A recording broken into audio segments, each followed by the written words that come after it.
Scientists and engineers from AMC's Army Research Laboratory are working on a prototype exoskeletal device designed to displace weight from a soldier's helmet onto their shoulders. It's called the VLOS, or Vertical Load Offset System. Soldiers never come back to us and ask for a heavier helmet. They always ask us for lighter helmets. So the question is, can we make the helmet feel lighter? That's our focus with the VLOS. Go to your right. The concept was initiated by ARL as part of a broader effort to explore new modes of protection. America's soldiers are tough, but they're still human beings that can only tolerate so much weight on their heads. Now, we're not magically making the weight disappear, it's still there. And it's a relatively small amount, 5 to 10 pounds. The shoulder can tolerate it, okay? We'd rather have some of the load go onto the shoulders than onto the head, because the head actually can get fatigued. There's brain matter up there we want to protect. Did you get it on? Yeah, the ball joint's funny. Bill Harper, a research psychologist for ARL's Human Research and Engineering Directorate, tested soldiers during a week-long field study while they traversed 1.5 miles along a cross-country course before engaging in a series of sprints, crawls, weapons handling, and ladder climbing.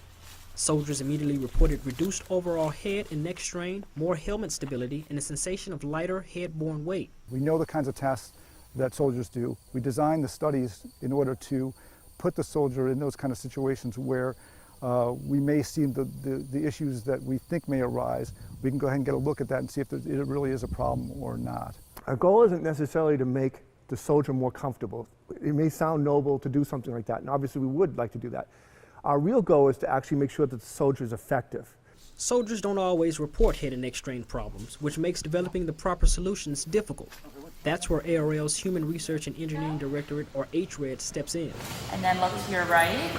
Scientists use motion capture technology to gather data from soldiers as they move through a range of motion. We took the data that we collected with the camera system and fed it into a three-dimensional musculoskeletal modeling program that let us actually quantify what were the differences in those ranges of motions, how did the helmet move relative to the head with and without the VLOS system attached to the helmet, and when there were night vision goggles on or not on the helmet. The idea here wasn't just preserving the neck fatigue or addressing the neck fatigue, but it was also a method of getting higher protection onto the head. In other words, we can now stop higher threats, you know, on the helmet if we could put actually more material up there.